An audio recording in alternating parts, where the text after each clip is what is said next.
Hey, everybody, welcome to Ernie's Attic, the Eclectic Collector, back for another unboxing from Extreme Sets.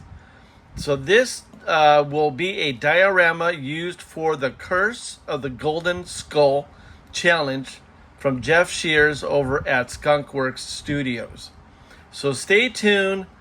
Hopefully this will be a great diorama to use as a partial of that video photo story. All right, so stay tuned.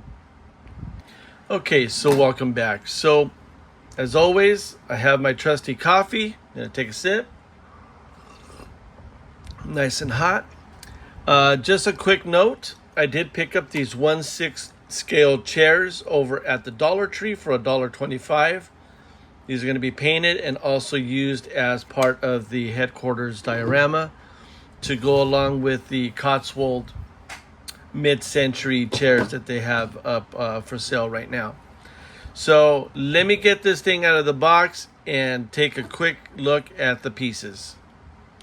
So just really quickly before I open this up, you can see that they really do a nice job of the packaging. They had all kinds of paper on the top. So I just wanted to show you that. So it comes nicely packaged. All right, so stay tuned. Okay, so I just want to mention how nicely and professional they are on the packaging. So here's two pieces that are part of the diorama. I don't know how those will be integrated yet, but as I pulled the sleeve off of this, you can see this is just professionally packaged.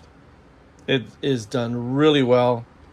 And I chose this particular diorama because the colors were reminiscent of the 1970s style colors.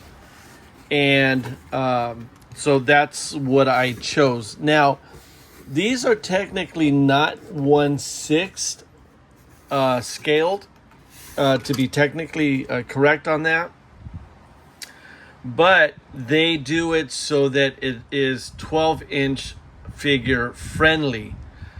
Okay, so that's a key note right there. It is 12 inches friendly. So they make this this board right here at 15 inches high. So you can see this is like a window showing the outside and stuff like that. So this is in multiple pieces. So let me go ahead, and I don't want to make this video too long. It'll be a little bit of a review, but mostly an unboxing. So let's get the other pieces together, and then I'll come back to you guys, so stay tuned. So this thing is massive. I mean, bigger than what I thought. Okay, so you get two small control panels that you put together. Then you get three floor pieces. And let me measure this just so you could have an idea. So the length is 20 inches by 19. And there's three of these. So that's 60 inches of floor base.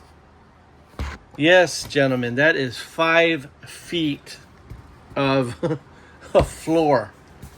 So that means that all of the wall pieces, like you see over here. Now you can configure this to have rooms and stuff like that. So it all depends on how you situate it. And then you have, making sure this stuff doesn't fall. Okay, and then you get a large control panel. So all these control panels are obviously 3D. So you're going to get them to stick out onto the from the diorama piece. So okay, so now trying to do this so it doesn't get messed up. Okay, and then you have all your wall pieces. Okay, so I'll just kind of, let me tilt the camera up a little bit so you can see what they look like. Okay, so here's the one piece you've already seen. Wall piece number 2. And what's cool is they all have the window images for computer screens and stuff like that. So that's really cool. They're like monitors. Here's an open doorway. So if I remember correctly, that's where these blue things come in. You could either have them, I think, as a door, and also they open up like a ramp, because I have these they interlock, so you can fold it, so it would be like a ramp that comes out like this, so to speak. So that's really cool. So obviously I have 2 of those, so I would imagine you could do 2. And then here is the last wall piece. Let's see what else. Yeah, okay, so let me go ahead and I'm just gonna put a small portion of it together and see what kind of setup I use, just so you can have a brief idea of what this will look like when it's together. All right, so stay tuned. Okay, so the directions are somewhat easy to follow, but if you've never done this type of diorama pieces where you have to fold the cardboard, I'm just going to give you some quick tips. Make sure you fold in all of the pieces, okay? And that way, as you're taking it in to the unit, it's going to make it easier for the pieces to slide into the slots. Okay, so I'm just going to kind of just show you a little bit here, and then I'll go ahead and stop the video and at least show you what this piece looks like when it's done. But it does help when you get all of these pieces folded together and so forth. So you just kind of keep going down the line, making sure that these slots are going in correctly. Just take your time. You know, if it doesn't work, it's because you just maybe have it slightly misaligned. So just kind of push that in like so, and then just keep going down the line.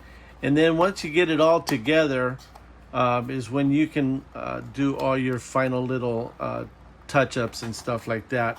So usually once you get one side, it's easier to get the piece in like so.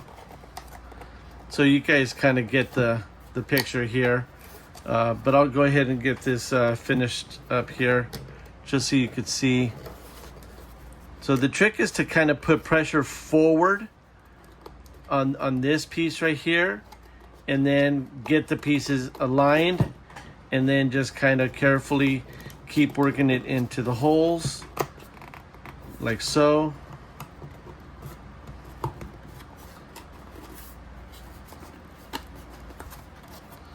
Just like that. And then now you can press everything nicely together. And there you go. Now you have another control panel. Okay, so I'm going to stop here and put the rest of this together, and that way you'll get to see what it looks like. Pretty much everything is the same as this. It just locks in the slots. You just follow your pattern here, and all of the pieces you can set it up any way you want, and it shows you different ways to put this together that you want. Okay, so stay tuned. All right, so here it is. This is full length, 50 inches.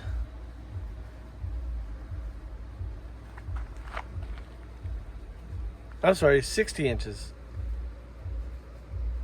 This thing is 5 feet long. I had to go outside to put this all together.